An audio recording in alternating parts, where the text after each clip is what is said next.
In this episode, we recap days 5 and 6 of the 2024 World Junior Championships, including an instant classic between Sweden and Finland. You are Locked On NHL Prospects, part of the Locked On Podcast Network. Your team every day.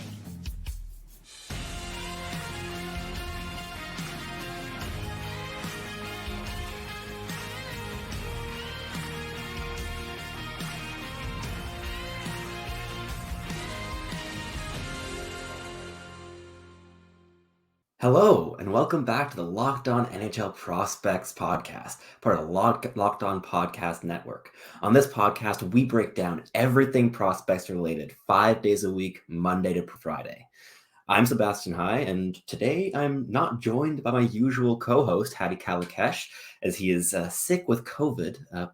Poor man, wishing him to get healthy very, very soon, and I look forward to having him back on. So you all do not have to listen to a monologue of mine for the next eternity. But today we are going to focus on the World Junior Championships and the wrap-up of the preliminary stages as the medal games are coming up. The playoffs are beginning. We'll start by breaking down the two games on the 30th of December on day 5 of the World Juniors, followed by the 4 games on day 6.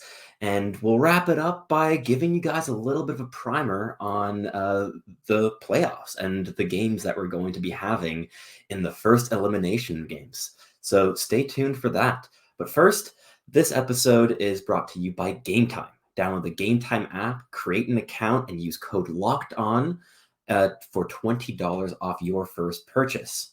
So let's get started. It was a rather eventful 2 days of hockey. There was a ton going on and a lot of goals being scored. These weren't necessarily always the closest of games. The first two that we're going to talk about were relative blowouts with both 6-2 score lines. First off, Switzerland versus Norway. This was a fascinating game that I tuned into specifically because I've been really enjoying watching Norway in this tournament. We saw, despite a 6-2 loss here, I thought that Norway played a very strong game, but it was rather clear that they had just been playing way too much hockey in far too short of a time span. Of course, they had played 4 games in 5 days. This was the last game of the tournament for Norway, and they looked tired. They looked burnt out, and they had nothing left in the tank, which allowed Switzerland to put up 6 goals and really flash the offense. And a lot of that was going through Roddy Dionizio, who played an excellent game. He has been by far Switzerland's best player in this tournament. He's the most skilled, the most creative, the most physical, the most refined, and he's drafted. And a really fun prospect. I know that Mitch Brown over at EP has been banging that drum for quite a while now, but yeah, he's been playing some excellent hockey and really led Switzerland in this game. Beyond that, I saw a couple storylines in this game that I also found really interesting. Stian Solberg would be one of them. Norway's big number 1 defenseman who plays a punishing physical style, who quite gleefully is a vicious player and painful to play against, and has played an excellent tournament, really solidifying himself as a legitimate top 64 talent in the 2024 NHL draft class.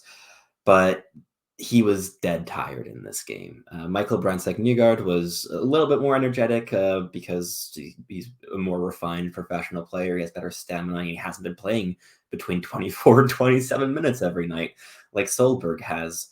And with this game, Switzerland moves on to the playoffs, and Norway has to play a relegation battle against Germany to see which team can survive the drop this year. But overall, a very impressive performance for Norway in this tournament. Really not expected to do much, but they scored a lot of goals, played some extremely entertaining hockey.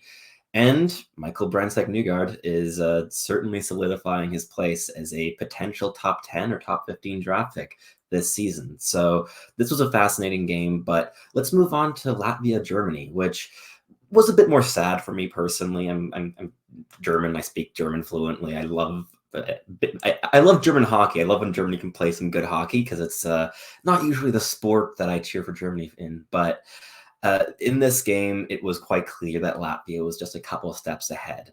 Yes, you had some good performances from certain German players, but overall, it was pretty clear that Germany was just kind of bracing for that game against Canada the following day and were trying to retain their energy. I thought Julian Lutz played a really strong game as he's been quite good in this tournament overall, but it was all Latvia.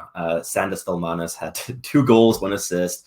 Really fun player, drafted, of course, as well by the Florida Panthers in the 5th round in 2022.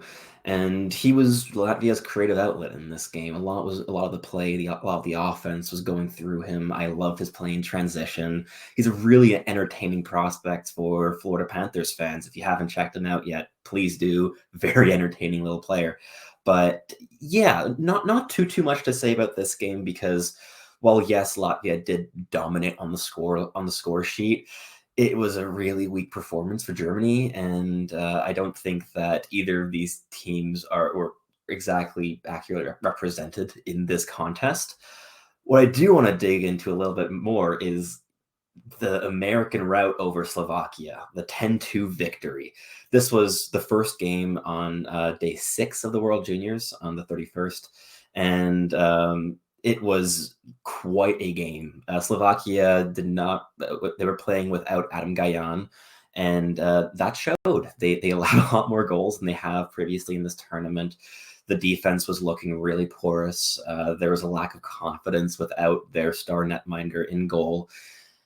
And the States capitalized. The States were looking extremely dangerous. They were attacking with pace, constantly attacking with multiple threats, attacking the middle lane. You saw the skilled players really take a step in this game because players like Lane Hudson, who have been subtle so far this tournament, at least offensively, are really starting to kick into the gear for the States, which is exactly what they need for the playoffs. And Lane Hudson registered 3 assists. Rutger McGroarty had an excellent game, registering a hat trick and winning the Player of the Game award for the States. Filip Mesar had another good game for Slovakia to no avail, scoring one of the 2 goals against America's 10. But another very strong performance for Mesar. It's also been fascinating to see which American players have really been stepping up as those offensive weapons. It hasn't entirely gone as expected. We've been seeing third liners or expected third liners like Gavin Brindley and Isaac Howard really step it up in this tournament, producing a ton of offense. Gavin Brindley seems to be scoring a goal every game, and Isaac Howard has been really ramping it up the last couple days. But this American team has tremendous depth, and that is where they are going to threaten in the playoffs. It's with the depth of scoring that they have, both on the blue line and among their forwards. On top of that, Trey Augustine had an excellent game here coming back from virus, where Jacob Fowler played some pretty solid hockey in net for the 2 games that Augustine was absent for. The save percentage and the results for Augustine have really just been unquestionably the numbers of a number 1 goaltender. And as much as Jacob Fowler has been excellent this season for Boston College, that crease belongs to Trey Augustine for the playoffs, at least for the first couple games. But yeah, the States are starting to roll. And while they haven't necessarily been convincing this entire tournament, they are accelerating. And we're seeing players like Will Smith starting to play a little bit more, but it's been a relatively quiet tournament for some of those big players. Like Cutter Gauthier, for instance, has been putting up a decent amount of assists, but some of them have been secondary, and he hasn't been quite as impactful as some of his counterparts in this tournament have been. And I think a lot of people expected him to be one of the stars of the tournament, and instead he looks like one of the many very good players on that American roster, but has not been standing out as a high-end offensive creator. He's been really rifling a lot of shots off quite blindly into shin pads, but doesn't really matter. And that is a testament to just how deep this American lineup is, because if their 1C isn't quite playing up to par and up to expectation, I'm sure of his own as well as for fans, the entire team is still there backing him up, and it's been a fascinating tournament so far for the States. We'll see how it continues throughout the playoffs and whether this like all-out offense strategy continues to work. But that wraps things up for this first segment, and in the next segment, we're going to look at the last 3 games of the last day of 2023. So stay tuned for that. If you're like me, you have a really busy schedule, and buying tickets, whether they be for concerts or hockey games or football or baseball or any other sport or event that you may be interested in, can be difficult. Scheduling things that far ahead it can always be a bit of a headache, and when you have a busy schedule that just kind of frees up all of a sudden, and you want to add something special into into the mix, Gametime is an excellent option for you. With Gametime, you get the best deals in last-minute tickets in North America. Gametime is the only ticketing app that gives you complete peace of mind with your purchase. You can see the view from your seats before you buy, and it's a really specific one that will warn you if there's a massive pillar in the way that will block your view, which is always an unpleasant surprise when you arrive at an arena or a stadium. And with Gametime, you have excellent deals all the way up until the end of a first period of a hockey game. And one of my favorite parts of the Gametime app is the zone deals, where you can pick the section while Gametime picks the seats for up to 18% savings. So take the guesswork out of buying tickets with Gametime. Download the Gametime app, create an account, and use code LOCKEDON for $20 off your first purchase. Terms apply. Again, create an account and redeem code Locked On for $20 off. Download Gametime today. Last minute tickets, lowest price guaranteed. Alrighty, so the next game on our list is a fascinating one. My favorite one of these 6 in the selection, and an instant classic in my eyes. Finland versus Sweden. Always a blast, always a rivalry, always heated, but even better this time around. Not only is the tournament obviously in Sweden, which just ramps up that excitement and the tension, but Finland fought back and created a beautiful comeback to win this game in a wonderful underdog story for this tournament, because Sweden has been so convincing throughout the tournament. They allowed 0 goals in their first 3 games, had such a convincing 2-0 shutout victory over Team Canada, where the defense seemingly was not allowing a single pass to the slot. And Finland started rather slowly. They lost their first couple games, had some rather embarrassing performances in that run. And while there have been some individual storylines on that team, such as Jesse Pulkkinen, for instance, who we've been talking about a ton on this podcast, and who we'll be talking about a lot more for a pretty consistent basis if my estimate is proves to be correct. But it's been slow for Finland. And this game is really a big turning point where you could see Finland gaining confidence as the game progressed. And while they remained outshot basically the entire game, though they caught up quite a bit in the third on that front, they were led by their goal scorers. They have a couple players in their lineup that really, really excel as pure shooters and have rather limited toolkits beyond that, such as Kasper Halttunen and Lini Haminaho. And those 2 players came to play in this game. Kasper Halttunen recorded what must be the hardest shot of the tournament so far on a wicked one-timer for his goal in this game, and he added 2 assists. He was really, really impactful, and he's an interesting prospect for San Jose Sharks fans. I think goal scorers are always a bit of a need, and apart from Mike Hoffman, who isn't exactly a great sniper nowadays, there's a lack of goal scorers in that San Jose lineup. So, Kasper Halttunen is a really, really interesting player that I would personally be watching a lot if I were a Sharks fan, because watching San Jose Sharks hockey right now isn't the most enjoyable experience. But Sweden had some excellent performances in this game as well. I thought that Felix Ungersorum had one of his better games in this tournament, had registered 2 assists, and he was a transition and playmaking machine. Really, really dominant as a transporter, and overall fulcrum in transition, carrying the puck up the ice and really being a strong passer in that facet of the game. But it's in the offensive zone that his passing ability really ramps up to the next level.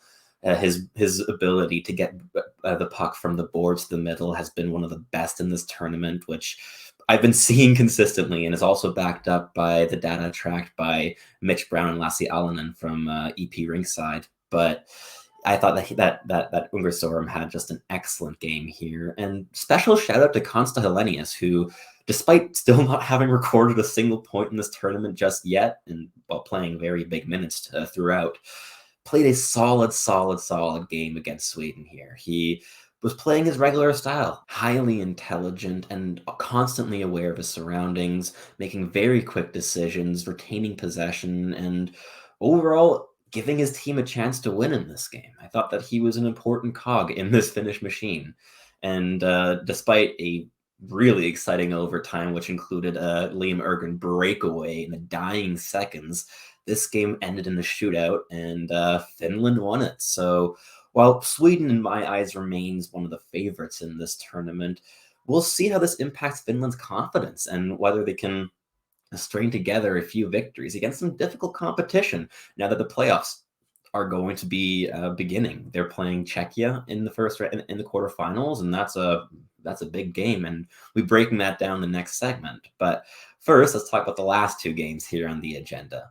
First, Czechia versus Switzerland. This we'll cover rather quickly. Was not perhaps the most important game in this tournament, as the fates of these teams were already relatively determined, considering that Germany was not really expecting to be Canada, even though that was close.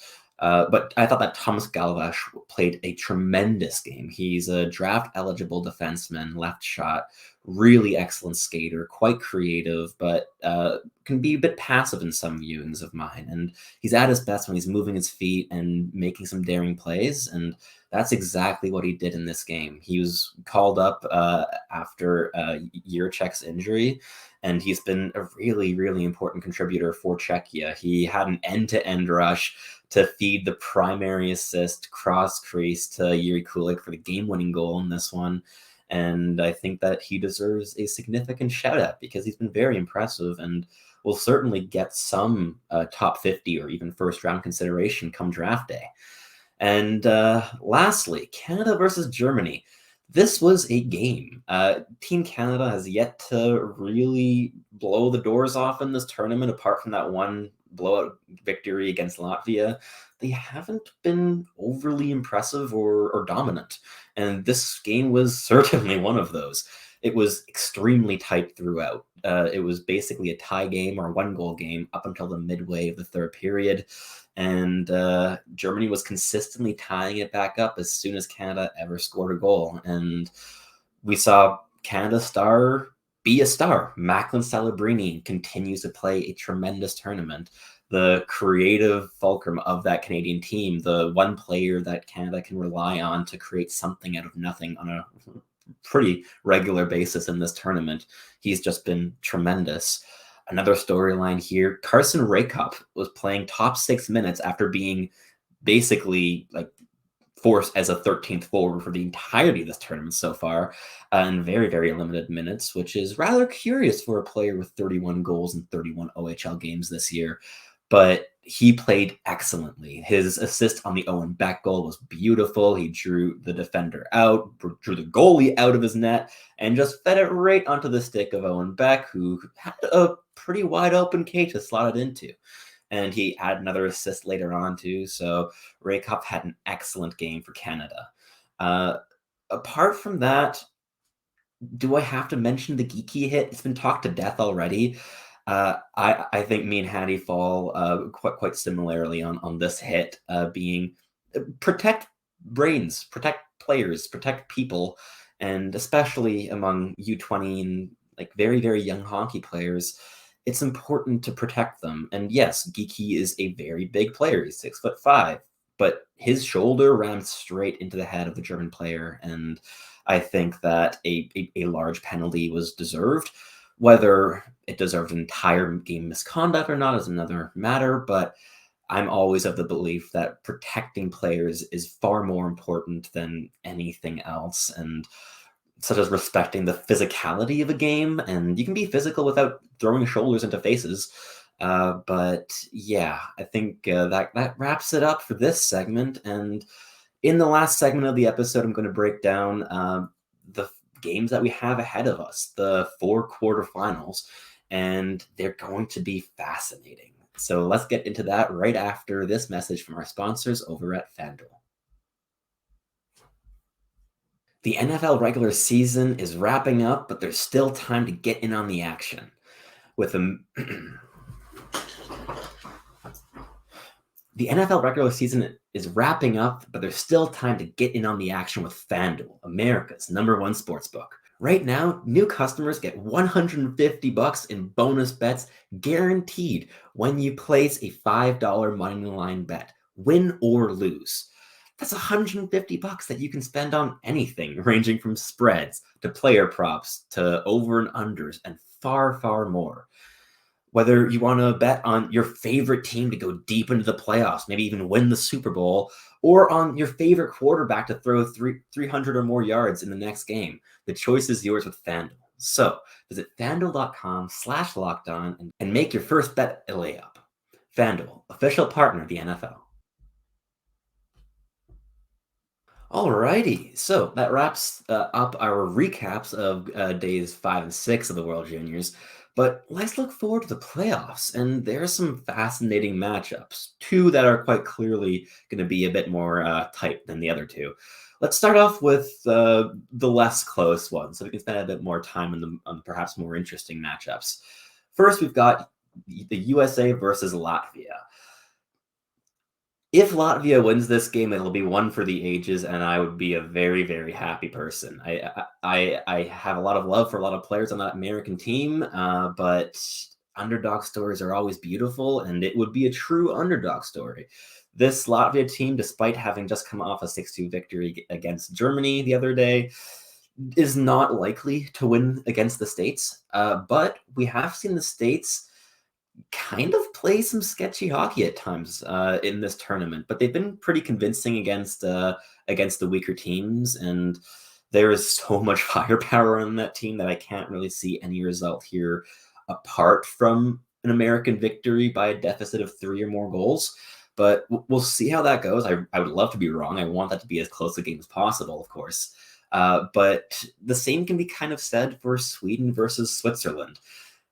I don't think Sweden's going to score as many goals as the States, but they're probably going to concede fewer as well. Sweden's defense has been spectacular throughout this tournament. And while we did see a slightly weaker defensive performance against Finland, and Thelin did allow a couple goals that probably shouldn't have squeaked through in that game, they allowed 0 goals prior to that in 3 contests, including 1 game against Canada. And that is a lot. That is very impressive. And Switzerland kind of lacks a bit of firepower. They have a few really interesting players. I thought Gregory Weber has been excellent throughout this tournament, really adding some offensive flair and offensive dynamism into that Swiss lineup. But it's all been flowing through Rodwin Diamitio, and he's just been lights out in this tournament, by far their strongest player, as I mentioned a few segments ago. But he's their only hope in this game, in my eyes. I think if Diamitio can kind of grab the game by the horns and shake it, maybe Switzerland stands a chance here. But Sweden are the massive favorites, of course. They're going to have a relatively significant home ice advantage. The arena is going to be drowning in a sea of yellow and blue. And yeah, we'll see how Sweden performs in this game. Maybe it'll be a massive upset. That would, of course, be a rather dramatic storyline. But let's move on to the closer matchups. And let's start with Slovakia and Finland. This one, it seems to be a toss-up from my perspective. I think it's going to be really, really tight. Of course, Slovakia is now coming off of their worst game of the tournament, and Finland off of their best, which is, of course, an important difference here. But Slovakia was without their best player throughout this tournament, Adam Gajan, in that game, who will be playing against Finland, who, is one of like the modern day legends of the World Junior Championship tournament, just being completely lights out in this specific tournament. And while I still have a few more questions in terms of his overall NHL projection and how he's being developed, he is perfect in this tournament, and I would be a fool to doubt him. On the flip side, Finland is really ramping it up, and while they had such a slow start to start the tournament, they just played a tremendous game against Sweden, which was an underdog win, and perhaps in terms of like expected goals was not what was expected, what should have happened in the game, but they won. It was an underdog story and a beautiful victory, but beyond that, they were in the game. It wasn't like they were scoring goals that never should have squeaked through. They were playing some pretty solid hockey, and I would look to the big goal scorers for Finland to play a big game here. Kasper Halttunen, Lenny Haminaho. You got some really, really good players that know how to shoot the puck. Emil Hemming as well.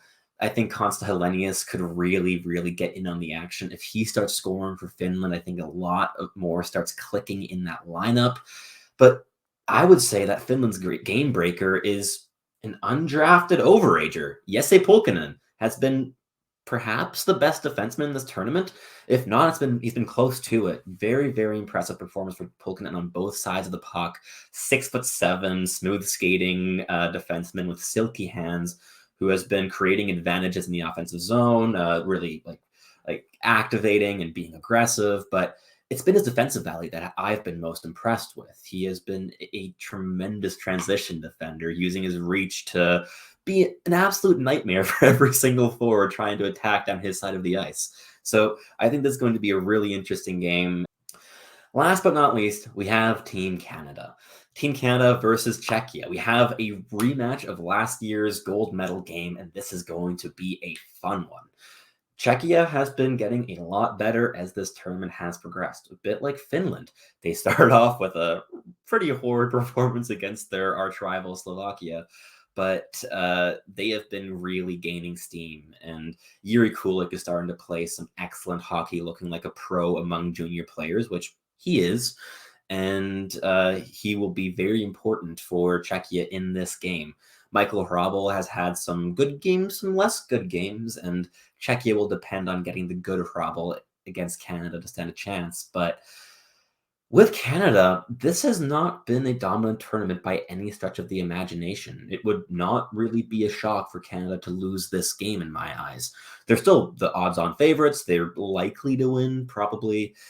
Like, Macklin Celebrini is the best player among these two teams. He has probably been the best player in this entire tournament, in my view, which is relatively impressive considering he's 17 years old, only turns 18 in over half a year from now. And he's playing against 20-year-olds, well, 19-year-olds, but players a lot older than him. And he has just been excellent. And Canada's finally trusting him with those massive offensive minutes. Now, they need more firepower beyond him. Celebrini can't win hockey games all on his own. But Canada has some relief on that front. They brought back Jagger Firkus. They recalled him to fill in for Matthew Savoy. And I think that he'd be an important factor for Canada to kind of add in a wild card of offense that really changes the dynamic of that first power play unit if they play him there.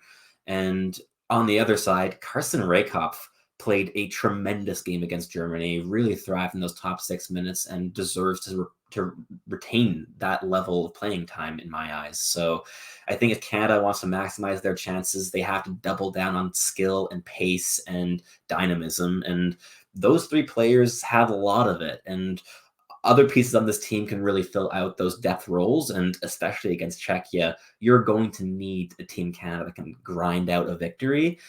But the skill is still at the forefront and what Canada needs the most in this game. So it'll be a fascinating day for the quarterfinals. I'm very excited to see how it all goes down. But yeah, I think that wraps things up for this solo episode of mine. I hope my monologue was entertaining enough to retain some attention. But yeah, we'll catch you again for the recap of all these games that we just gave you the primer for. And after that, we're going to check in and see how the semifinals go. But on that note, thank you so much for watching. And don't forget to like and subscribe. And Happy New Year to you all.